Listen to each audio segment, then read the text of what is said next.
The Chalcedon Foundation presents A Word in Season, Volume 7.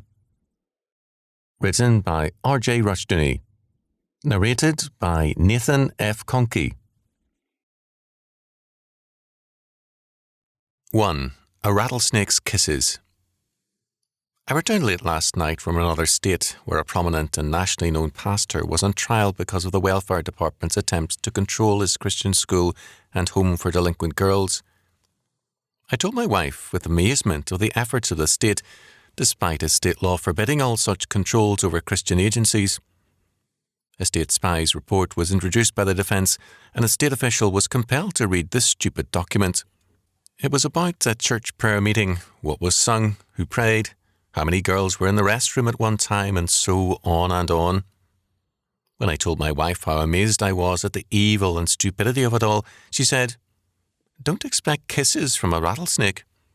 She was right, of course. Apart from God, men are as trustworthy as rattlesnakes.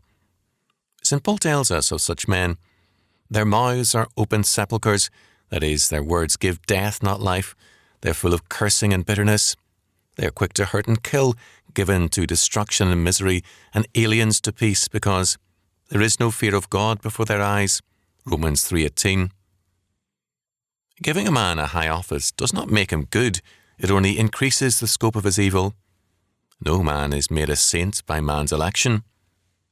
To expect good from ungodly men is like expecting figs from thistles, according to our Lord.